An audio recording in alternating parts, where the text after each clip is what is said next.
तो चैप्टर का नाम क्या है? वर्क, एनर्जी और पावर। पहला देख लो, पहला देखेंगे हम लोग इस चैप्टर में कि वर्क क्या होता है। ठीक है, वर्क से पता चलेगा कि एनर्जी क्या होती है, एनर्जी के बाद क्या पढ़ेंगे हम लोग कि पावर क्या होगा। तो बेसिकली किन की तीन चीज़ों के बारे में पढ़ेंगे हम लोग? वर्क, एनर्जी और पावर। इससे पहले वाले जितने भी चैप्टर पढ़े होंगे उसमें अधिकतर चीज़ें वेक्टर क्वांटिटी थी। इस चैप्टर में जितने भी चीज़ें पढ़ोगे स्केलर क्वांटिटी है। ठीक है, स्केलर क्वांटिटीज से क्वेश्चन बनाना ज़्यादा सरल होता है। जो चीज़ें वहाँ पर करते थे सेम चीज़ें यहाँ भी करेंगे, लेकिन यहाँ पर चीज़ क्या होगी? थोड़ी सरल होगी एज कंपेयर टू पिछला चैप्टर। कारण क्या होगा? क्योंकि ये स्केलर है। समझ में है? हिंदी में इसको क्या बोलते हैं? वर्क को क्या बोलते हैं? कार्य, ऊर्जा और शक्ति। ठीक है, तो चैप्टर में पहले पढ़ेंगे कार्य यानी कि वर्क क्या होता है। डेफिनेशन बचपन से पढ़ते आ रहे हो कि वर्क क्या होगा।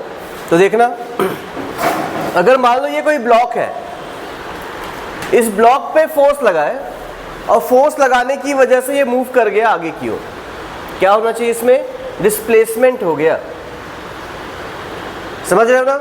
क्या करने पे क्या हो गया? फोर्स लगाने पर क्या हो गया? डिस्प्लेसमेंट हो गया। तो बोलेंगे वर्क डन हुआ है। बात समझ में आ रहा है ना? जब किसी पे फोर्स लगाने पर डिस्प्लेसमेंट हो जाएगा तो बोलेंगे कि वर्क हुआ है। जैसे दीवार पे फोर्स लगाओ, क्या दीवार आगे जा रही है? फोर्स तो लगा रहे हैं ना, पर क्या डिस्प्लेसमेंट हुआ है? तो फिजिक्स के हिसाब से वर्क डन नहीं हुआ। समझ में आ रहा है ना? कब वर्क बोलोगे हो रहा है? जब फोर्स लगाने पर डिस्प्लेसमेंट हो जाए। समझ में है? अब डिस्प्लेसमेंट की भी कहानी है। डिस्प्लेसमेंट कैसा हो सकता है? अगर फोर्स लगाने पर डिस्प्लेसमेंट उसी डायरेक्शन पे हो, एक तरीका ये हो सकता है। फोर्स लगाने पे डिस्प्लेसमेंट अपोजिट डायरेक्शन में हो सकता है, और फोर्स लगाने पे डिस्प्लेसमेंट परपेंडिकुलर डायरेक्शन पे हो सकता है। ठीक है, तो जब परपेंडिकुलर यानी कि लंबवत लगेगा, डिस्प्लेसमेंट कैसा हो जाएगा? परपेंडिकुलर। तो हम लोग बोलेंगे कि वर्क नहीं हुआ है, कार्य नहीं हुआ है। तो वर्क कब कब होता है, कब नहीं होता है? जब फोर्स और डिस्प्लेसमेंट कैसे हो जाए? एक दूसरे के परपेंडिकुलर यानी कि लंबवत हो जाए। समझ में डेफिनेशन? तो कब कहोगे कि कार्य हुआ है? क्या डेफिनेशन होना चाहिए इसका? कि जब बल लगाने पर विस्थापन हो, यानी कि फोर्स लगाने पर डिस्प्लेसमेंट हो, तो हम लोग बोलेंगे कि वहां पर वर्क हुआ है। पहला चीज समझ में आया? ठीक है, लेकिन विस्थापन किस दिशा में नहीं होना चाहिए? 90 डिग्री यानी कि लंबवत नहीं होना चाहिए। यही उसकी परिभाषा हो जाएगी। देख लो, whenever a force acts on a body displaces it from its point, application of the force in any direction except perpendicular। किसी भी डायरेक्शन पे चला जाए, वो फोर्स लगाया, दाया जाए, बाया जाए, ऊपर जाए, नीचे, कहीं भी जाए, बस 90 डिग्री में नहीं जाना चाहिए। समझ में आया? अगर 90 डिग्री के अलावा किसी भी एंगल में गया तो हम लोग बोलेंगे क्या हुआ है? वहां पर वर्क हुआ है। वर्क समझ में आया क्या होता है? ठीक है, अगर सोचे कि किस पे डिपेंड करेगा वर्क डन? फोर्स पे और डिस्प्लेसमेंट पे। तो वर्क डन का फॉर्मूला क्या निकलता है? तो वर्क डन होता है फोर्स इनटू डिस्प्लेसमेंट। समझ में आया? अब ध्यान से समझना, फोर्स एक वेक्टर क्वांटिटी है, डिस्प्लेसमेंट भी एक वेक्टर क्वांटिटी है, लेकिन वर्क एक स्केलर क्वांटिटी है। दो वेक्टर यानी कि दो सदिशों को गुणा करने पर अदिश मिल रहा है। ये तब पॉसिबल है जब यहां पर डॉट प्रोडक्ट हो। कौन सा प्रोडक्ट हो? डॉट प्रोडक्ट हो। समझ में आया? तो एक बार रिवाइज करो फिर से। क्या समझ में आ रहा है? कि फोर्स जो होगा F से रिप्रेजेंट किए, वो कैसा क्वांटिटी है? वेक्टर। ऊपर में तीर लगाना पड़ेगा। डिस्प्लेसमेंट S भी कैसा है? वेक्टर। पर वर्क डन कैसा है? स्केलर। और वर्क डन का फॉर्मूला क्या होता है? फोर्स को डिस्प्लेसमेंट के साथ क्या करना पड़ेगा? डॉट प्रोडक्ट निकालना पड़ेगा। समझ में आया? तो वर्क डन निकालने का फॉर्मूला क्या होगा? F डॉट D या F डॉट S, जो भी बोल दो, है ना। डिस्प्लेसमेंट को अगर S बोलते हो तो F डॉट एस किसका फॉर्मूला हो जाएगा? वर्क डन का। और जब भी डॉट प्रोडक्ट हटाते हैं तो फॉर्मूला बनता है एफ एस कॉस थीटा। तो वर्क डन का फॉर्मूला क्या होता है? F S cos theta. समझ में आया? जहां पर थीटा क्या है? फोर्स और डिस्प्लेसमेंट के बीच का एंगल है। फिर से समझो कि वर्क डन क्या होता है? Force into displacement. फोर्स एक वेक्टर है, डिस्प्लेसमेंट भी एक वेक्टर है, दोनों को मल्टीप्लाई किए स्केलर मिला। ऐसा तब पॉसिबल है जब दोनों का डॉट प्रोडक्ट निकालें, और डॉट प्रोडक्ट का मतलब होता है कॉस थीटा, इसीलिए एफ एस कॉस थीटा लगाए वहाँ पर। पहला पार्ट समझ में आया?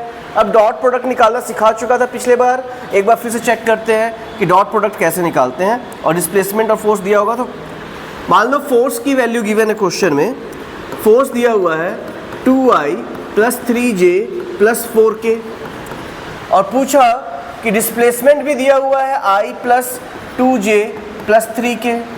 क्वेश्चन है वर्क डन निकालो। वर्क डन कैसे निकालते हैं? इन दोनों का क्या निकालना पड़ेगा? Dot product F dot S। याद आ रहा है? डॉट प्रोडक्ट कैसे निकालते हैं? याद है क्या? I वाले को I वाले से, J वाले को J वाले से, K वाले को K वाले से मल्टीप्लाई करके जोड़ दो, आंसर आ जाएगा। मल्टीप्लाई कर दो, 2 एकम 3 दूनी 4 तिया, जोड़ दो 20। समझ में आया? यहाँ तक क्या निकल गया? वर्क डन निकल गया। क्या गिवन था क्वेश्चन में? फोर्स और डिस्प्लेसमेंट। पूछे क्या थे कि वर्क डन कितना होगा। यहाँ तक समझ में आया? अब हर फिजिकल क्वांटिटी का कोई ना कोई यूनिट होता है, इसका यूनिट क्या है देखो, तो 20 क्या? जूल। समझ में आया? तो एक और चीज पता चल रही है कि वर्क डन एक स्केलर क्वांटिटी है जिसका SI मात्रक, यूनिट मतलब क्या हो जाएगा? SI मात्रक जो होता है वो क्या होता है? जूल। समझ में आ गया? कोई डाउट है यहाँ तक में? क्या क्या समझे कि फोर्स क्या होता है? वेक्टर। डिस्प्लेसमेंट क्या होता है? वेक्टर। और अगर वर्क डन निकालेंगे तो वर्क डन और कैसे निकालेंगे? दोनों का डॉट प्रोडक्ट। डॉट प्रोडक्ट कैसे निकालते हो? I वाले को I वाले से, J वाले को J वाले से, K वाले को K वाले से मल्टीप्लाई करते, जो मिलता है वो क्या होता है? Work done. अब वर्क डन का यूनिट क्या होता है? SI मात्रक क्या होता है? जूल। तो इसको यूनिट किस में लिखेंगे? जूल में लिखेंगे। समझ में आया? अब एक जूल को डिफाइन करना है, जूल क्या होगा? डेफिनेशन वहाँ लिखी हुई है कि एक जूल कितना होता है। तो वर्क डन का फॉर्मूला क्या था? F था, S था और कॉस थीटा था। याद है? अगर ये भी 1 हो, ये भी 1 हो और ये भी 1 हो, तीनों 1 हो, तभी ना वर्क डन 1 जूल होगा। ये भी 1, ये भी 1, ये भी 1, तीनों 1 होना चाहिए। समझ रहे हो ना? तो फोर्स कितना होना चाहिए? 1 न्यूटन। विस्थापन या डिस्प्लेसमेंट कितना होना चाहिए? 1 मीटर। और कॉस थीटा 1 कब आता है? 0 डिग्री में। तो अगर मान लो ब्लॉक को इधर ढकेले और इधर ही खिसक गया, जिधर फोर्स लगाए उसी डायरेक्शन में वो फिसल के चला गया, तो वर्क डन कितना होगा?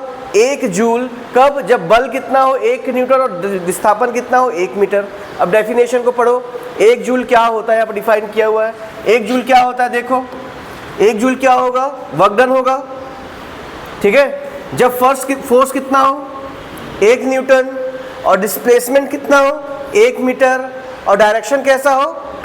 In the direction of force, मतलब थीटा कितना हो जाए? 0। बात समझ में आई यहाँ तक? 1 जूल का डेफिनेशन समझ में आया? अब जूल से छोटा यूनिट क्या होता है? जूल से छोटा यूनिट होता है अर्ग, ERG। ERG ये किसका यूनिट है? एनर्जी का और वर्क डन का। अभी वर्क डन पढ़ रहे हैं ना, तो वर्क डन का। और ये कैसा है? छोटा यूनिट है। किससे छोटा है? किससे छोटा है? जूल से। ठीक है? जूल से क्या है? ये छोटा है। और अगर बात करेंगे तो 10⁻7 अर्ग होता है, मतलब 1 जूल बराबर 10⁻⁻7 अर्ग। ये वैल्यू याद रखोगे, न्यूमेरिकल में यूज हो जाएगा। 1 जूल मतलब कितना हो जाएगा? 10⁻⁻7 अर्ग। याद हो जाएगा? रिवाइज करूं कि हो गया यहाँ तक? बन गया यहाँ तक ना? आगे बढ़ जाते हैं। ठीक है?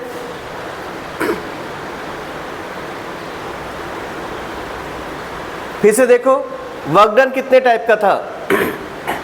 वर्क डन का फॉर्मूला याद है? वर्क डन का फॉर्मूला क्या निकल करके आ रहा है? वर्क डन का फॉर्मूला है फोर्स इनटू डिस्प्लेसमेंट और कॉस थीटा। याद आया? याद रखो। अब कॉस थीटा के बारे में एक बार फिर से समझते हैं। कॉस थीटा की क्या क्या वैल्यू पॉसिबल है। स्टैंडर्ड एंगल की बात करूंगा ना, कौन कौन से स्टैंडर्ड एंगल है। पहला कौन सा होगा? 0, फिर 30, फिर 45, 60, 90, 90 में जोड़ दो 30, 120, 90 में जोड़ दो 45, 145, 135 और 150, 180। इतनी स्टैंडर्ड वैल्यूज है ना। अब इसमें क्या क्या वैल्यूज मिलती है इसको याद कर लो। परमानेंट, बार बार ये कॉस की वैल्यू पूछूंगा तो कॉस की वैल्यू याद कर लो। ठीक है, स्टार्ट करें। 0 से स्टार्ट करोगे तो कॉस 0 होता है 1, फिर √3/2, फिर 1/√2, फिर 1/2, फिर 0। यहाँ तक समझ में आया? अब इसी वैल्यू को दोबारा लिखना है लेकिन माइनस में, तो -1/2 ये हो गया, -1/√2, उसके बाद -√3/2, उसके बाद -1। ये किसकी वैल्यू निकल रही है बताओ? कॉस थीटा की। यहाँ तक समझ में आया? तो कॉस थीटा की वैल्यू कहाँ से कहाँ तक गई? 0 से लेकर के अगर बात करें 180 तक, तो कॉस की वैल्यू 1 से लेकर के -1 तक गई। यहाँ तक समझ में आया? तो कॉस जो होता है वो प्लस में हो सकता है क्या? कॉस की वैल्यू प्लस में हो सकती है क्या? देख के बताओ। माइनस में हो सकती है क्या? और 0 हो सकती है क्या? हो सकता है ना। अब स्टार्ट करेंगे कि इस कॉस की वजह से वक्रन कितने टाइप के होंगे। तो कॉस की वजह से वक्रन कितने टाइप के होते हैं देखते हैं ना। तो वक्रन जो होगा वो हो सकता है पॉजिटिव, वक्रन जो हो सकता है वो हो सकता है नेगेटिव, और वक्रन जो हो सकता है वो हो सकता है 0। कॉस की वैल्यू पॉजिटिव कहां से कहां थी देखो तो एक बार लिखे होगे। 0 से 90 तक पॉजिटिव है क्या? देखो देखो लिखियो कॉपी में, मिला। 0 से लेकर के 90 तक को हम लोग बोलते हैं एक्यूट एंगल। क्या नाम होता है इनका? Acute angle. मिला। एक्यूट एंगल को हिंदी में बोलते हैं न्यून कोण। तो जब कोण का मान यानी एंगल का मान 90 से कम हो तो वक्रन कैसा होगा? पॉजिटिव। समझ में आया? एंगल का नाम वैल्यू कितना होना चाहिए? एक्यूट होना चाहिए। यहाँ तक क्लियर है? एग्जाम्पल देखते हैं। मान लो कि ये ब्लॉक हो गया, इस ब्लॉक को शुभम ढकेल रहा है। ठीक है, कौन ढकेल रहा है? इधर ढकेल रहा है, और ब्लॉक जा भी इधर ही रही है। तो एंगल कितना हो गया? 0। दोनों एक ही डायरेक्शन पे हुए ना, समझ रहे हो ना? दोनों के दोनों एक ही डायरेक्शन पे आ गए, तो एंगल कितना हो गया? 0। तो बताओ वक्रन कैसा होगा, पॉजिटिव कि नेगेटिव? cos 0 कितना होता है? 1। तो वक्रन कैसा होगा? पॉजिटिव। समझ में आया? अगर मैं किसी डब्बे को ढकेलूंगा, जिस डायरेक्शन में ढकेलूंगा उसी डायरेक्शन में बॉल चले जाए या डब्बा चला जाए तो वक्रन कैसा हो जाएगा? पॉजिटिव। थोड़ा मैं समझ में आया? दूसरा देखो केस। जब एक पत्थर को ऊपर की ओर फेंके, ठीक है, सॉरी डाउनवर्ड देख लेते पहले ना, ऊपर से नीचे की ओर ड्रॉप कर दिए, डिस्प्लेसमेंट किधर है? नीचे की ओर। और ग्रेविटेशनल यानी गुरुत्वाकर्षण बल किधर लग रहा है? दोनों नीचे लग रहे हैं। एंगल कितना हो गया? 0। एक्यूट है कि ऑब्ट्यूस? एक्यूट हो गया। तो फिर से वक्रन कैसा हो जाएगा? पॉजिटिव। नहीं समझे? समझ में आया क्या बताया? समझ में आया यहाँ तक? क्या कि अगर फ्री फॉल हो, क्या हो रहा हो? फ्री फॉल, तो भी वक्रन कैसा होता है? पॉजिटिव। 2 एग्जाम्पल समझ में आया? एक और एग्जाम्पल देखो। मान लो ये डब्बा हो गया, डब्बे पे तिरछा रस्सी बांधा है ऐसा, और खींच रहा हूं तिरछा लेकिन जा रहा है आगे। ऐसा हो सकता है ना, जैसे बेंच को पकड़ के ऐसे आगे बढ़ते जाऊं तो फोर्स तो तिरछा लगा रहा हूं लेकिन जा किधर रहा है? सीधा। तो ये एंगल एक्यूट है कि ऑब्ट्यूस? एक्यूट हुआ। तो फिर से थीटा एक्यूट होने की वजह से वक्रन फिर से कैसा हो जाएगा? पॉजिटिव। क्या समझ में आया कि अगर एंगल की वैल्यू 90 डिग्री से कम हो तो वक्रन कैसा होता है? पॉजिटिव। एग्जाम्पल समझ में आया? 2-3 एग्जाम्पल दिया हो ना। समझ में आया? अब नेगेटिव वर्क डन देखते हैं, पॉजिटिव समझ में आया? इसका एग्जाम्पल देख लो, दिया हुआ है यहाँ पर भी, खुद से दिमाग लगा सकते हो इसको भी। When a body fall freely under the action of gravity, जब किसी चीज को नीचे ड्रॉप कर देते हैं, फ्री फॉल, तो गुरुत्वाकर्षण किधर लग रहा है? नीचे। जा भी किधर रहा है? नीचे। एंगल कितना हो गया? 0। तो कार्य यानी कि वर्क डन कितना हो जाएगा? वर्क डन कैसा हो जाएगा? पॉजिटिव। अगला देखो, एक स्प्रिंग है, इस stretching force and displace both are same direction. जैसे मान लो स्प्रिंग को खींच रहा हूं, स्प्रिंग किधर आ रहा है? बाहर, और खींच भी किधर रहे हो? बाहर।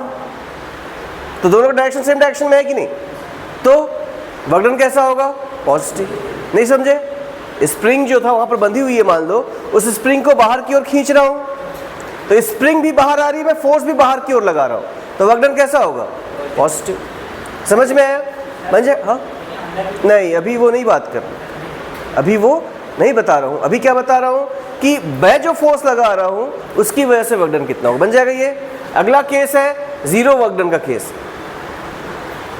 ठीक है, वर्क डन 0 कब हो सकता है? एक बार फॉर्मूले को देखते हैं कि वर्क डन का फॉर्मूला क्या निकल के आया था। वर्क डन का फॉर्मूला क्या निकल के आया था कि वर्क डन जो होता है वो होता है फोर्स, डिस्प्लेसमेंट और कॉस थीटा। पहला कंडीशन, जब F 0 हो तो वर्क डन 0 होगा। क्या होगा? ना, फोर्स लगा ही नहीं रहा हूं, नेट फोर्स 0 है। ठीक है। दूसरा केस हो जाएगा जब फोर्स डिस्प्लेसमेंट कितना हो? 0 हो, फोर्स लगा रहे हो लेकिन मूव नहीं कर रहा हो, तो भी वर्क डन 0 होगा, है ना।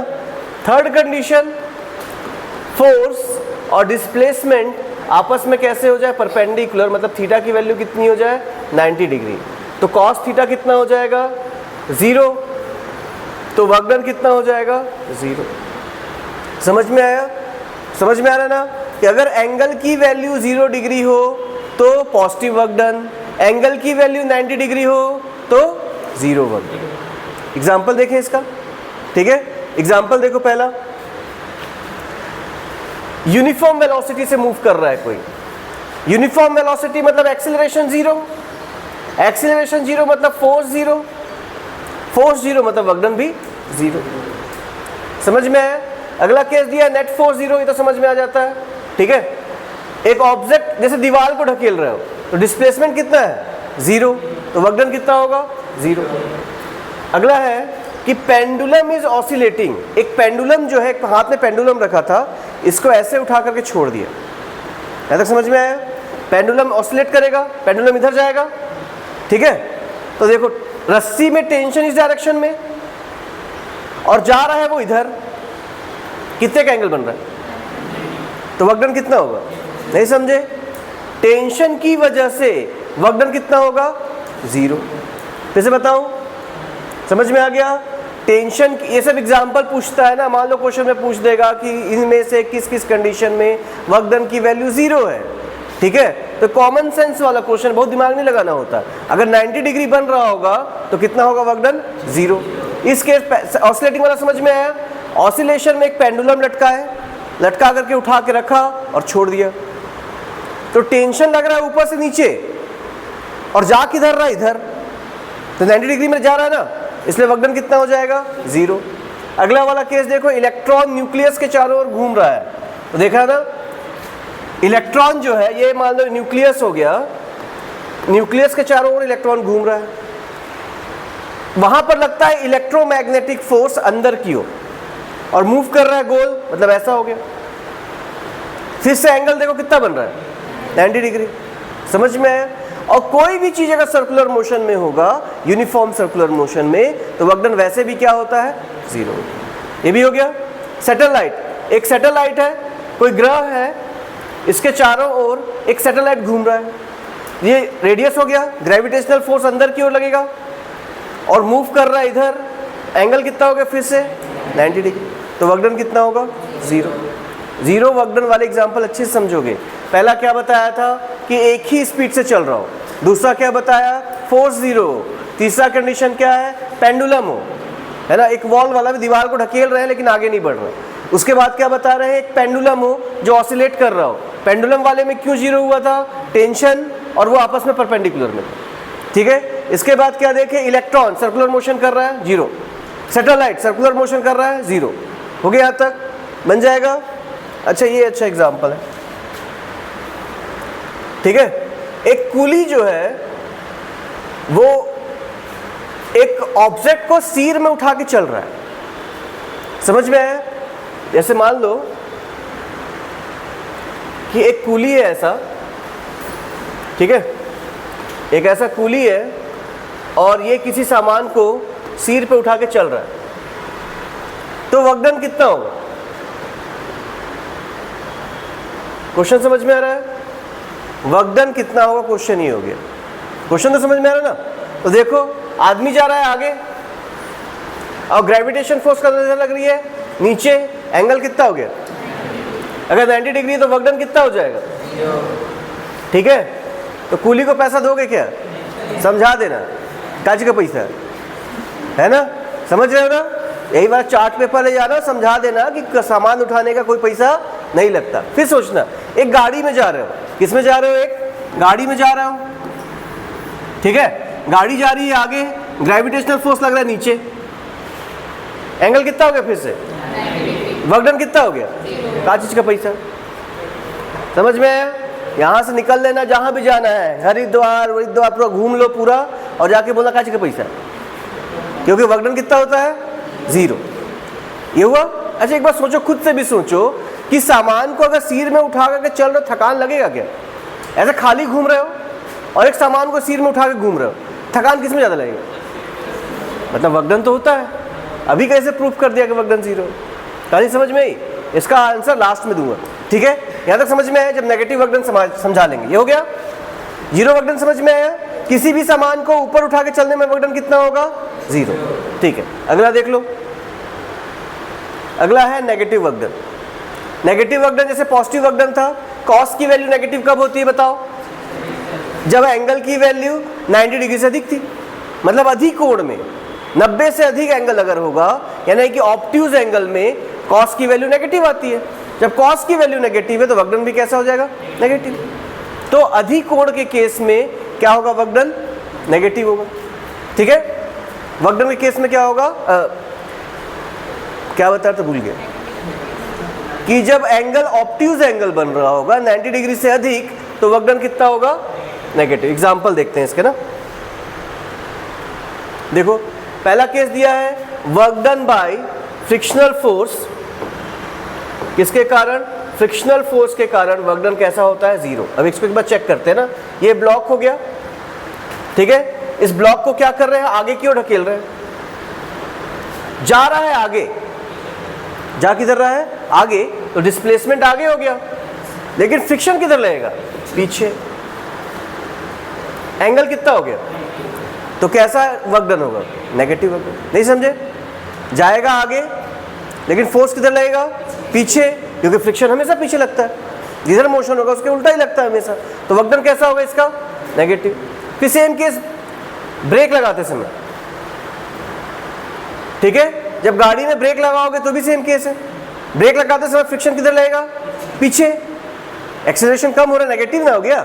एक्सीलरेशन नेगेटिव हुआ मतलब फोर्स नेगेटिव हो गया। फोर्स नेगेटिव, गाड़ी तो आगे ही ना बढ़ रही है, तुरंत थोड़ी ना रुकी है। ब्रेक लगाने के बाद भी गाड़ी आगे बढ़ी है, मतलब क्या है? एक्सीलरेशन नेगेटिव मतलब फोर्स नेगेटिव, फोर्स नेगेटिव मतलब वकडन नेगेटिव। ये भी हो गया। एक ऑब्जेक्ट को नीचे से ऊपर की ओर फेंके तो ग्रेविटेशनल फोर्स किधर लग रहा है? पर जा किधर रहा है? एंगल कितना हो गया? तो फिर से वकडन कितना हो जाएगा? 0 डिग्री। समझ में आया?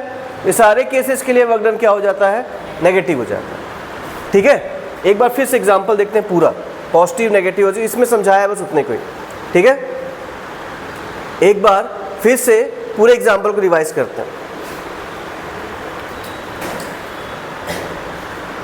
एक ब्लॉक था, इस ब्लॉक को कौन ढकेल रहा था? शुभम ढकेल रहा था इधर, कोई डाउट तो नहीं? शुभम आगे क्यों ढकेल रहा है? अब ब्लॉक गया आगे, ऐसे ही ना हो रहा था, तो वकडन कितना हुआ था? पॉजिटिव कि नेगेटिव? पॉजिटिव। तो हम लोग क्या कह सकते हैं कि शुभम के द्वारा किया गया कार्य धनात्मक यानी कि पॉजिटिव है। किसके द्वारा किया गया कार्य? क्या हो गया? अगला क्वेश्चन, एक ब्लॉक था, शुभम आगे क्यों ढकेल रहा था?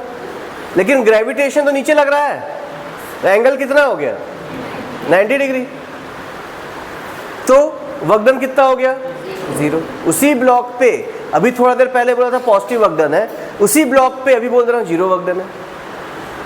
ठीक है, थर्ड केस देखते हैं, वही ब्लॉक था, आगे की ओर ढकेल रहे हैं, शुभम ही ढकेल रहा है अभी भी, लेकिन फ्रिक्शन किधर लगेगा, तो वर्कडन कैसा हो गया। तो उसी पे कैसे 3 अलग अलग साइन बता रहा हूँ, है ना, हाँ है ना, हाँ बता रहा हूँ। ठीक है, कि क्यों ऐसा हो रहा है इसके बारे में समझना है। उसी ब्लॉक को शुभम ही ढकेल रहा है अभी भी, समझ में आया ना। ठीक है, तो कभी बोलता हूँ कि पॉजिटिव है, कभी बोलता हूँ 0 है, कभी बोलता हूँ नेगेटिव है, होता है ना। तुम्हारा भाई है, कितना पढ़ाई कर रहा है, नहीं यहाँ पर कितना पढ़ाई कर रहा है, नहीं समझा, कोचिंग में कितना देर पढ़ रहा है वो, नहीं समझ में आया। तुम्हारा भाई कोचिंग में कितना पढ़ रहा है, एकदम सिंपल सा क्वेश्चन है, पढ़ ही नहीं रहा है, नहीं समझे क्वेश्चन। अब देखो मैं क्या पूछ रहा था, काम कौन कर रहा था, अभी जो क्वेश्चन पूछा इसमें वर्क कौन कर रहा है, तो शुभम का पॉजिटिव ठीक तो आया है। ठीक है, ग्रेविटेशन काम कर रहा है क्या, काम कौन कर रहा है, तो शुभम का ठीक आया है पॉजिटिव। ग्रेविटेशन का वर्क, ग्रेविटेशन कोई वर्क कर ही नहीं रहा है, जैसे उसका भाई यहाँ पर कुछ नहीं पढ़ाई कर रहा है, वही ना बात हुआ। तो ग्रेविटेशन का वर्क कितना है 0, सही है, क्योंकि कोई वर्क नहीं कर रहा है वो, समझ में है। अब मैं पूछा फ्रिक्शनल, फ्रिक्शनल फोर्स अपोजिट लग रहा है, तो उसका वर्कडन कैसा होगा नेगेटिव। बात समझ रहे हो ना, कि आदमी बदल दे रहे हैं बार बार, तो वर्कडन का साइन क्या हो रहा है, बदल जा रहा है। नहीं समझे क्या बोल रहे हैं, कि बात वो नहीं है कि वर्कडन कितना है, वर्कडन किसका कितना है, ये इंपॉर्टेंट है। फिर से क्वेश्चन स्टार्ट करें। एक आदमी था, वो कुली था, सामान को सिर में रखा ऊपर में और चलने लगा। ठीक है, तो वर्कडन कितना हुआ, किसका वर्कडन कितना हुआ, पहले ये पूछना चाहिए। नहीं, कुली के द्वारा किया गया कार्य तो कुछ वर्क कुछ ना कुछ होगा, ग्रेविटेशन के द्वारा किया गया वर्कडन 0 है, नहीं समझे। ग्रेविटेशन नीचे लग रहा है, अब चल तो आदमी ना रहा है, ग्रेविटेशन चल रहा है क्या, नहीं समझे। अगर क्वेश्चन क्या होना चाहिए था, मैं पूछा कि कुली सामान रखा सिर पे, चल गया आगे, काय पैसा देंगे, ये ना बोल रहे थे, लेकिन समझो पैसा देना पड़ेगा, है ना, क्योंकि काम ग्रेविटेशन थोड़ी ना कर रहा है, काम तो कुली कर रहा है। अब कुली किसके अगेंस्ट कर रहा है इसको समझते हैं। कुली चल रहा है, फ्रिक्शन के अगेंस्ट कर रहा है, वो अपने आप को आगे ढकेल के चल रहा है। जितना ज़्यादा भारी सामान उतना मेहनत, उतना ज़्यादा नॉर्मल रिएक्शन, उतना ज़्यादा फ्रिक्शन, उतना ज़्यादा वर्कडन। तो कुली वर्कडन कर रहा है कि नहीं, तो जितना ज़्यादा भारी सामान उठाएगा उतना ज़्यादा नॉर्मल रिएक्शन होगा, उतना ज़्यादा वर्कडन होगा। तो वर्कडन कर रहा है कि नहीं, कॉमन सेंस। खाली बाल्टी लेके जा रहे हो तो मजे में चले गए, भर के आ रहे तो हवा निकल गया। क्यों हवा निकला, क्योंकि वर्कडन अगेंस्ट ग्रेविटी नहीं कर रहे, नहीं फ्रिक्शन कर रहे। चलते समय नॉर्मल रिएक्शन की वजह से फ्रिक्शन बढ़ गई, और जब चल रहा हूँ तो फ्रिक्शन के अगेंस्ट वर्क कर रहा हूँ, इसलिए वर्कडन 0 नहीं समझे। जब कुली सामान को उठाएगा तो वर्कडन बाय ग्रेविटेशन 0 है, वर्कडन बाय कुली पॉजिटिव है, इसीलिए उसका पैसा बनेगा। सेम कहानी गाड़ी के साथ भी था, गाड़ी अगर आगे जाएगी तो वर्कडन बाय ग्रेविटेशन 0 है, लेकिन गाड़ी के द्वारा किया गया कार्य 0। जैसे इसका भाई यहाँ पर कोई काम नहीं कर रहा, वैसे ग्रेविटेशन भी यहाँ पर कोई काम नहीं कर। इन सभी क्वेश्चन में किसी क्वेश्चन में ग्रेविटेशन से भी वर्क लिया जा सकता है। यहाँ तक समझ में आया, समझ में आया तक। तो कुली को पैसा देना है कि नहीं, अगर समझ जाएगा तो देना है, ये तो समझा देना है, ऐसे ही है ना, पढ़ा लिखा थोड़ी ना होगा वो। बन जाएगा, यहाँ तक बन जाएगा। अब वर्कडन अगर निकालना हो तो फोर्स 2 टाइप के होते हैं। कितने टाइप के फोर्सेस हो जाएंगे, एक होता है कांस्टेंट फोर्स और एक होता है वेरिएबल फोर्स। ठीक है, कांस्टेंट फोर्स का एग्जांपल जैसे gravitational force, gravitational force constant force है, बार बार उसकी वैल्यू फिक्स है। तो पूछा ग्रेविटेशनल फोर्स की वजह से वर्कडन कितना होगा। ठीक है, क्वेश्चन समझ में आ रहा है ना, ग्रेविटेशनल फोर्स की वजह से वर्कडन कितना होगा। तो वर्कडन का फॉर्मूला क्या होता है, फोर्स इनटू डिस्प्लेसमेंट, यही ना होता है। फोर्स की वैल्यू mg हो गई और डिस्प्लेसमेंट की वैल्यू मान लो h है, तो वर्कडन इतना हो जाएगा। मान लो किसी को नीचे से उठा करके ऊपर ले गया हो, समझ में आ रहा है ना। तो क्वेश्चन था कि कांस्टेंट वर्कडन क्या होगा, तो कांस्टेंट वर्कडन का एक एग्जांपल बताया ग्रेविटेशन फोर्स के कारण। तो ग्रेविटेशनल फोर्स के कारण वर्कडन कैसा एग्जांपल है, एक कांस्टेंट फोर्स का एग्जांपल है। एग्जांपल समझ में आया। इसमें कौन सा फॉर्मूला लगेगा, सीधा F इंटू एस, इसमें डायरेक्टली लगा देंगे F इंटू एस। वैल्यू क्या होगी फोर्स की? हमेशा कांस्टेंट, और डिस्प्लेसमेंट की वैल्यू क्या होगी? कांस्टेंट। वर्क डन का फॉर्मूला क्या लग जाएगा? Force into displacement, answer. समझ में आया? पर हर बार फोर्स कांस्टेंट हो ऐसा जरूरी नहीं होता। स्प्रिंग के केस को पढ़ते हैं हम लोग कि स्प्रिंग के केस में क्या होता है। मान लो कि ये कोई टेबल है, इस टेबल में ऐसा कोई स्प्रिंग लगा हुआ है, यहां तक समझ में आया? अब इस स्प्रिंग को, ये मीन पोजीशन है, इस स्प्रिंग को खींच करके लंबा कर दिया, ऐसा इतनी लंबाई बढ़ा दी। यहां तक समझ में आया? लंबाई क्या होगी स्प्रिंग की? बढ़ा दी गई है। मान लेते हैं कि स्प्रिंग की लंबाई बढ़ा करके इतना बढ़ गया, इतना बढ़ा ना स्प्रिंग की लंबाई, इसको बोल दिया डिस्प्लेसमेंट x। अब सोचते ना, एक बार मन में सोचो, स्प्रिंग को ज़्यादा खींचने में ज़्यादा फोर्स लगेगा कि स्प्रिंग को कम खींचने में? ज़्यादा खींचने में। जब तीर से धनुष चलाना होता है तो थोड़ा सा खींच के छोड़ते हैं क्या? जितना ज़्यादा खींचते हैं उतना ज़्यादा फोर्स लगता है, वो भी तो स्प्रिंग जैसा ही है। तो डिस्प्लेसमेंट जितना ज़्यादा होगा उतना ज़्यादा फोर्स होगा। अब जब इसको रिलीज़ करोगे तो थोड़ा देर बाद डिस्प्लेसमेंट इतना हो जाएगा, थोड़ा देर बाद यहाँ आ जाएगा, थोड़ा देर बाद यहाँ, थोड़ा देर बाद यहाँ, तो डिस्प्लेसमेंट बार बार कम हो रहा है कि नहीं? तो फोर्स की वैल्यू भी क्या हो रही होगी? कम हो रही होगी। तो क्या फोर्स का फॉर्मूला, क्या फोर्स को डायरेक्टली फोर्स यूज कर सकता? तो जवाब है नहीं। फोर्स किस पे डिपेंड करेगा? डिस्प्लेसमेंट पे। तो force is proportional to displacement x। नहीं समझे? स्प्रिंग वाले केस में फोर्स जो होता है किस पे डिपेंड करता है? डिस्प्लेसमेंट पे डिपेंड करता है। नहीं समझ में आ रहा है क्या? जो बल का मान होगा वो किस पे निर्भर करेगा? विस्थापन यानी कि डिस्प्लेसमेंट पे निर्भर करेगा। समझ में आया यहाँ तक? अब देखा ना, स्प्रिंग को खींचा आगे तो वो फोर्स किधर लगाता है? पीछे। स्प्रिंग को दबा दिया अंदर तो फोर्स किधर लगाता है? बाहर। मतलब क्या हो रहा है समझो कि वो हमेशा उल्टा लगता है, अपोजिट लगता है ना। तो क्या F प्रोपोर्शनल टू x के बदले F प्रोपोर्शनल टू -x ज़्यादा सही रहेगा? अपोजिट लग रहा है। अगर बाहर खींचता हो तो अंदर लगाता है, अंदर दबाते हो तो बाहर लगाता है। इसको जब हटाएंगे प्रोपोर्शनैलिटी को तो कोई कांस्टेंट लगेगा -kx, और ये फोर्स की वैल्यू हो जाएगी। किस वाले केस में? वेरिएबल वाले में। एक एग्जांपल है स्प्रिंग के केस का, एग्जांपल जो है वो किसका है? एक वेरिएबल फोर्स का एग्जांपल हो गया। वेरिएबल फोर्स का एग्जांपल समझ में आया? वेरिएबल फोर्स का एग्जांपल समझ में आया? ऐसा फोर्स जो विस्थापन पर या वेग पर निर्भर करता हो उसको क्या कहते हैं हम लोग? Variable force. वेरिएबल फोर्स समझ में आ रहा है?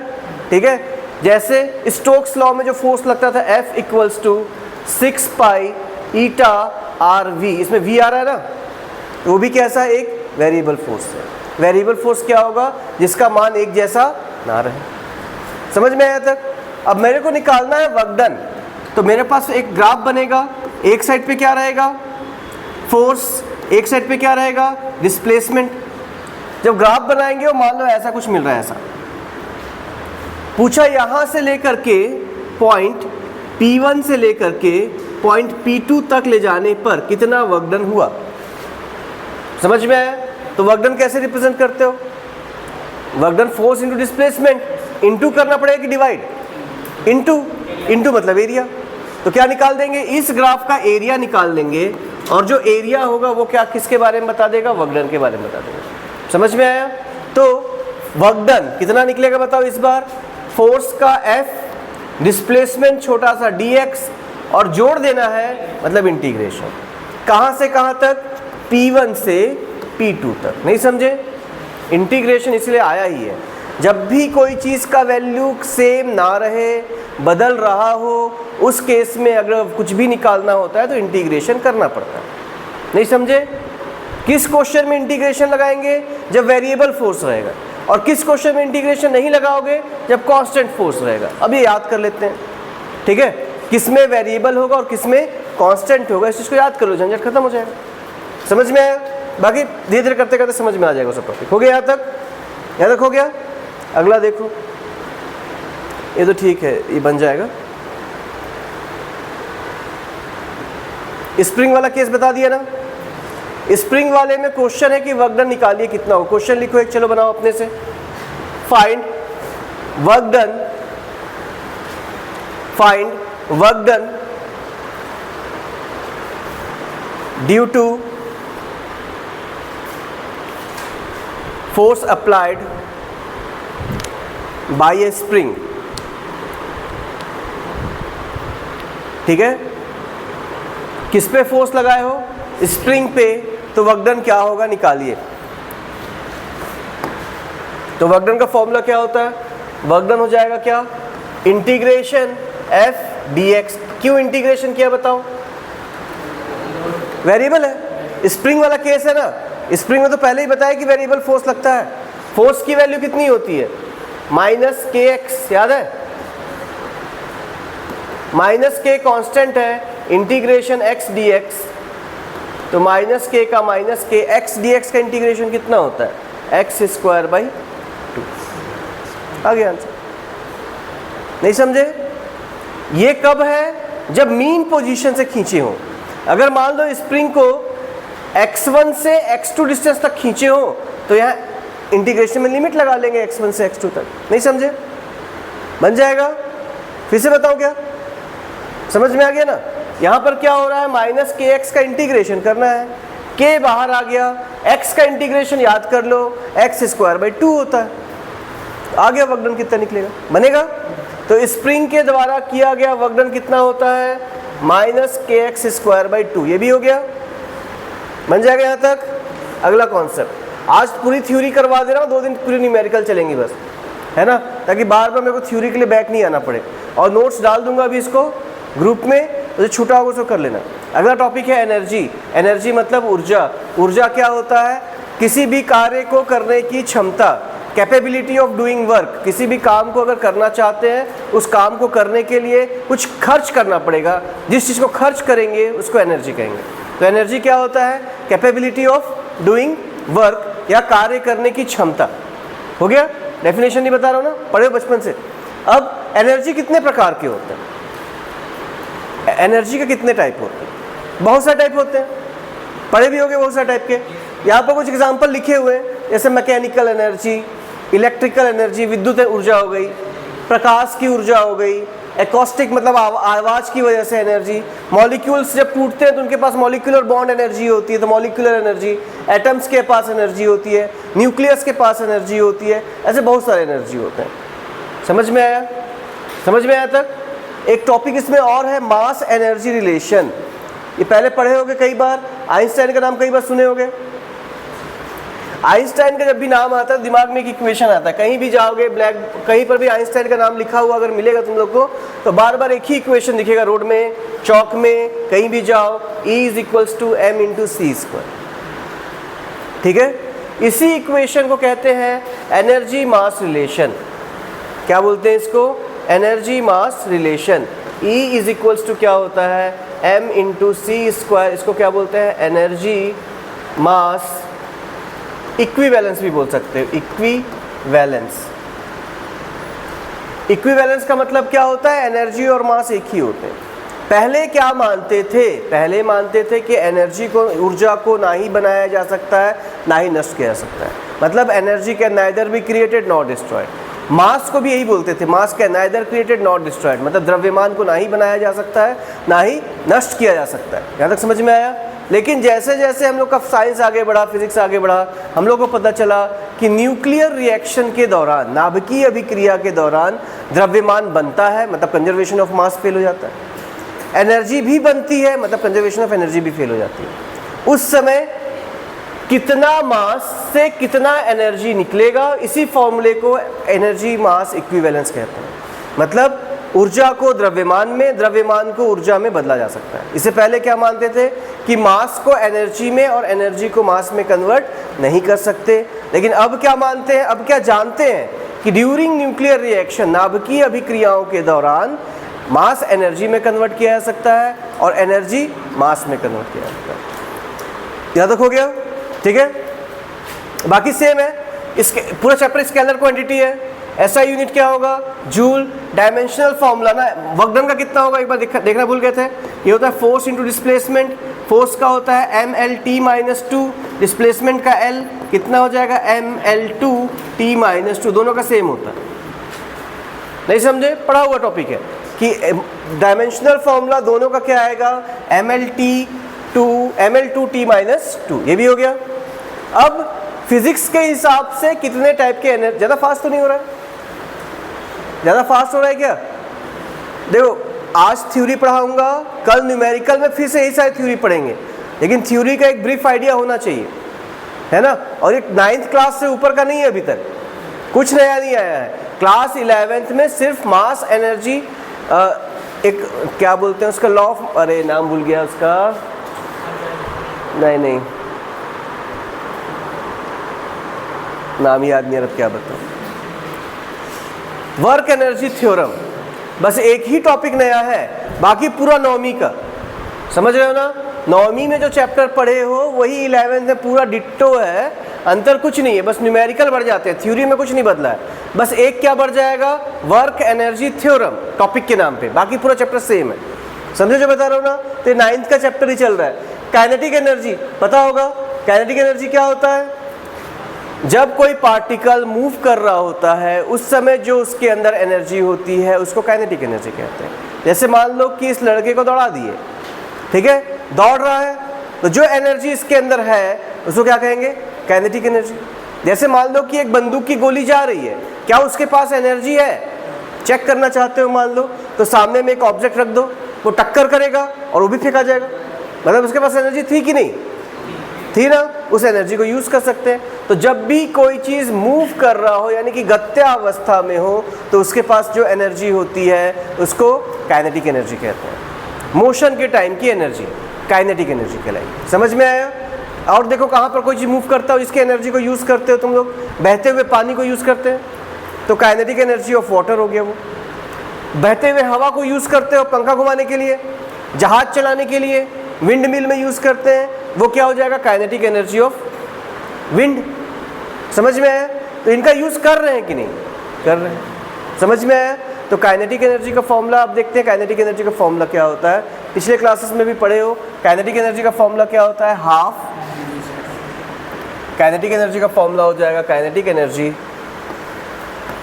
Energy is equals to half mv², पता है ना। अब मेरे को एनर्जी निकालना है, काइनेटिक एनर्जी का फॉर्मूला ये होता है, ये निकालना है, ठीक है। मेरे पास कितने टाइप के फोर्सेस हैं, दो टाइप के, एक कांस्टेंट फोर्स है और एक वेरिएबल फोर्स, दो ही टाइप के है ना। तो पहले मैं कांस्टेंट फोर्स से ये वाला फॉर्मूला निकालने की कोशिश करता हूँ, ठीक है। क्वेश्चन समझ में है। तो मान लो कि एक ऑब्जेक्ट है, इसका मास था m, इनिशियल वेलोसिटी 0 थी, इसको एक्सीलरेट किए, इसकी वेलोसिटी बढ़ करके हो गई v, पहले 0 था अब बढ़ के कितना हो गया v, मास m का m ही है। ऐसा करने में कुछ वर्क करना पड़ा होगा, जो वर्क करना पड़ेगा वही कौन सी एनर्जी के फॉर्म पे स्टोर हो जाएगा, काइनेटिक एनर्जी के फॉर्म पे। समझ में आया। पहले स्पीड कितना था 0 से v लेके जाना है, और जितनी एनर्जी है, जितना वर्क डन करेंगे उतनी ही एनर्जी स्टोर हो जाएगी। तो क्या निकालना पड़ेगा, वर्क डन। वर्क डन क्या होगा, फोर्स इनटू डिस्प्लेसमेंट। फोर्स क्या होता है ma और ये s, तो वर्क डन का फॉर्मूला क्या निकल के आएगा यहाँ पर अभी फिलहाल के लिए MAS। यहाँ तक समझ में आया। अब देखो डिस्प्लेसमेंट निकालना है, इसमें u पता है 0, v पता है v, एक्सीलरेशन है a, डिस्प्लेसमेंट है s, कौन सा इक्वेशन लगा दो, थर्ड लगा देंगे। तो क्या होगा फॉर्मूला, v² माइनस 0 का स्क्वायर बराबर 2as होगा। साइड चेंज करो तो इसको ले जाकर इधर भेज दो, तो as की वैल्यू कितनी निकल गई, v²/2 आया। अब वर्क डन का फॉर्मूला देखो तो क्या था, वर्क डन था ma और s, as निकाल लिए हो क्या, कितना निकला है v²/2, पुट कर दो तो वर्क डन का फॉर्मूला निकल जाएगा mv²/2। यही तो बोल रहे हैं काइनेटिक एनर्जी का फॉर्मूला, देखो नहीं समझ में। तो काइनेटिक एनर्जी का फॉर्मूला हाफ mv² क्यों होता है, इस कारण से होता है। ये किस फोर्स के लिए निकाले, किस फोर्स के लिए निकाले, कांस्टेंट फोर्स के लिए। कांस्टेंट फोर्स में इंटीग्रेशन करना पड़ेगा क्या, नहीं, डायरेक्ट मल्टीप्लाई करके आंसर आ गया, ठीक है। अगर यही क्वेश्चन पूछ दें कि वेरिएबल फोर्स के लिए निकाल के बताओ, चलो ट्राई करो। इस बार वेरिएबल फोर्स है और उसका काइनेटिक एनर्जी निकालना है, तो वेरिएबल फोर्स कैसे निकालेंगे, वर्क डन का फॉर्मूला क्या हो जाएगा, वर्क डन हो जाएगा, ठीक है, वर्कडन का फॉर्मूला निकलेगा work done equals to integration of F D X, यही ना होगा। वेलोसिटी कहाँ से कहाँ गई उसकी, u 0 से v तक। फोर्स का फॉर्मूला क्या होता है, फोर्स होता है m into A D X, यही नहीं होता है। एक्सीलरेशन क्या होता है 0 से v, एक्सिल m का m, और एक्सीलरेशन होता है dv बाई dt। लिख सकते हैं ऐसा, यहाँ तक समझ में आया, कोई डाउट है इतने में? अब देखो क्या हो जाएगा इसकी वजह से, इंटीग्रेशन का इंटीग्रेशन, 0 का 0, v का v, m का m, ये डिस्प्लेसमेंट अपॉन टाइम, तो वेलोसिटी होता है क्या, यहाँ पर बचा dx यानी कि डिस्प्लेसमेंट, यहाँ पर time, displacement upon time velocity होता है क्या, तो ये बन जाएगा मिल करके क्या, वेलोसिटी। क्या बन गया ये, वेलोसिटी बन गया, ये v बन गया, ऐसा ये v बन गया, और यहाँ पर क्या बच गया, एक dv बच गया। ठीक है, जब इंटीग्रेशन करोगे तो क्या हो जाएगा, m बाहर आ जाएगा, इंटीग्रेशन v dv का, और कहाँ से कहाँ, 0 से v। ये तो किया हो ना अभी थोड़ी देर पहले, x dx का इंटीग्रेशन कितना आया था, x स्क्वायर बाई 2, तो v dv का इंटीग्रेशन कितना आएगा, v स्क्वायर बाई 2, तो m v square by 2। Same आ गया क्या, सेम आया ना। पिछले वाले को चेक करो, हाफ एम वी स्क्वायर, इसको चेक करो, हाफ एम वी स्क्वायर। तो चाहे फोर्स वेरिएबल हो, चाहे फोर्स कांस्टेंट हो, काइनेटिक एनर्जी का सेम डेरिवेशन कर सकते हैं, बन जाएगा। काइनेटिक एनर्जी का फॉर्मूला क्या निकल के आ रहा है बताओ, काइनेटिक एनर्जी का फॉर्मूला निकल रहा है हाफ एम वी स्क्वायर। कोई डाउट है, कोई डाउट है क्या? अब देखो मास कभी भी पॉजिटिव होगा हमेशा, मास कभी नेगेटिव नहीं होता। वेलोसिटी नेगेटिव हो सकती है, लेकिन वेलोसिटी का स्क्वायर कैसा होगा, है ना, -2 आ गया मान लो वेलोसिटी, इसका स्क्वायर करोगे तो कैसा आ जाएगा, 4, हमेशा प्लस में आएगा ना। तो दुनिया में इकलौती ऐसी चीज जो नेगेटिव नहीं होगी वो है काइनेटिक एनर्जी। काइनेटिक एनर्जी हमेशा पॉजिटिव होगा। जब भी किसी थ्योरम को या किसी लॉ को गलत प्रूफ करना होता है तो हम लोग काइनेटिक एनर्जी को नेगेटिव दिखाने की कोशिश करते हैं। नहीं समझ लो क्या बोल रहे हैं, कि दुनिया में हर चीज नेगेटिव हो सकता है, काइनेटिक एनर्जी फिलहाल में नेगेटिव नहीं होगा। समझ में आया कि अगर किसी थ्योरम को या लॉ को गलत सिद्ध करना हो तो किसको नेगेटिव दिखाते हैं, काइनेटिक एनर्जी। बन जाएगा ये भी, काइनेटिक एनर्जी समझ में आया, फॉर्मूला समझ में आ गया काइनेटिक एनर्जी का। अगला है work energy theorem. Work energy theorem क्या होता है, लास्ट डेरिवेशन कर लो, फिर बच जाएगा, उसको कल कंप्लीट करेंगे, 2 पन्ना बच जाएगा। ठीक है, टॉपिक है वर्क एनर्जी थ्योरम। नाम से पता चल रहा है कि वर्क और एनर्जी एक ही होते होंगे। वर्क एनर्जी थ्योरम क्या कहता होगा कि वर्क और एनर्जी क्या होते होंगे, एक ही होते होंगे। अब कौन सा वर्क और कौन सी एनर्जी, बस इसका नाम लिखना है। ठीक है, तो क्या टॉपिक है, वर्क एनर्जी थ्योरम। तो वर्क एनर्जी थ्योरम में क्या निकलेगा कि वर्क डन जो होता है वो चेंज इन काइनेटिक एनर्जी के बराबर होता है। मतलब कि गतिज ऊर्जा में परिवर्तन कार्य के बराबर होती है। समझ में आया, कितना काइनेटिक एनर्जी में चेंज हुआ था वही क्या होगा, वर्क डन के बराबर होता है। इसी को क्या कहेंगे हम लोग, वर्क एनर्जी थ्योरम। देखो लिखा है ना भाई कि किसी भी टाइप का जो वर्क डन होगा वो किसके बराबर होगा, चेंज इन काइनेटिक एनर्जी। यही तो बोल रहे हैं। ठीक है, कि वर्क एनर्जी थ्योरम क्या बोलता है कि किसी भी टाइप का जो वर्क डन होगा वो किस पे डिपेंड करेगा, चेंज इन काइनेटिक एनर्जी पे। चलो प्रूफ करो। क्वेश्चन है कि एक ब्लॉक है जो पहले u स्पीड से मूव कर रहा था, इसकी स्पीड बढ़ा करके v कर दिए, एक्सीलरेशन a था और ऐसा करने में डिस्प्लेसमेंट s हुआ। तो प्रूफ करो कि वर्क डन जो था वो चेंज इन काइनेटिक एनर्जी के बराबर होगा। चलो बनाओ, अभी बनाए हो, सेम क्वेश्चन है। पहला वाला क्वेश्चन जो काइनेटिक एनर्जी का डेरिवेशन किए हो ना, उसमें u कितना लिए थे, बस निकल लीजिए, अपन जा ही रहे, 5 मिनट लगेगा, चले 5 मिनट, बस 5 मिनट। ये तो उसको लगा दीजिए। अच्छा ठीक, फिर कहाँ से लेंगे, फल दुकान दे दीजिए। कौन सा फल दुकान, यहाँ पे है ना काउंटर में, ठीक, फल दुकान माने। ठीक कौन सी फल दुकान? फल दुकान में होता। एक नारे वाला क्या नाम है उसका? पन्नू का पत्नी वहाँ जाता। अन्नू का भांजा। ये राज कंप्यूटर दे दीजिए। हाँ, राज कंप्यूटर में दीजिए। हाँ, निकला आंसर आया क्या? देखो फॉर्मूला क्या पढ़े थे, वर्क डन का फॉर्मूला क्या होता है? Force into displacement. फोर्स था ma और डिस्प्लेसमेंट s, पिछले बार भी किए हो ना।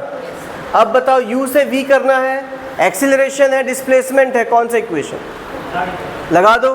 तो क्या होगा? u square v square minus u square बराबर 2as। तो as की वैल्यू कितनी निकल गई? as की वैल्यू कितनी आ जाएगी? v square minus u square by 2। पिछले वाले में यहाँ 0 आया था, इस वाले में 2 आया, बस इतना ही तो अंतर हो रहा है। जब पुट करोगे तो वर्क डन का फॉर्मूला क्या निकलेगा? वर्क डन निकल जाएगा m v square minus u square by 2। देखो ये हाफ एम वी स्क्वायर 1, ये हाफ एम वी स्क्वायर 2 आ गया ना। तो बोल सकते हैं kinetic energy final minus kinetic energy initial. आगे फॉर्म यही तो था वर्क एनर्जी थ्योरम। नहीं समझे? वर्क एनर्जी थ्योरम किसके लिए प्रूफ किया बताओ? कांस्टेंट फोर्स के लिए। याद है फोर्स कितने टाइप के होते हैं? कांस्टेंट और वेरिएबल। वेरिएबल वाले में कैसे करोगे? इंटीग्रेशन याद है? पहला वाला क्वेश्चन बना ना इंटीग्रेशन वाला, उसमें 0 से v लिए थे, उसको u से v ले लो। समझ रहे हो क्या बोल रहे हैं? वर्क एनर्जी थ्योरम भी दो टाइप से निकलेगा, एक है कांस्टेंट वाले के लिए और एक होगा वेरिएबल वाले के लिए। बन जाएगा यहाँ तक? ठीक है। इसके बाद जो भी टॉपिक है, ये सारे टॉपिक जो है बेसिक है, ग्रुप में डाल दूंगा मैं नोट्स को, पढ़ के आओगे, थ्योरी है पूरा। ठीक है ना? इसके बाद कल अगर हो जाएगा, अपने पास 2 ही पन्ना बताना है, तो कल से न्यूमेरिकल चालू हो जाएगा। ठीक है। न्यूमेरिकल का पीडीएफ ग्रुप में डाल दे रहा हूँ मैं अभी। ठीक है। घर में भी सारे न्यूमेरिकल प्रैक्टिस करोगे। मेगा टेस्ट जैसे पिछले बार हुआ था वैसे इस बार भी 8 तारीख को होगा, प्रोबेबल है। समझ में आया ना? उसमें एनएलएम पूरा जो क्वेश्चन करवाया हूँ बस उतना ही, जितने ऑब्जेक्टिव क्वेश्चन करवाया हूँ ना क्लास में वो करवाऊंगा। ठीक है।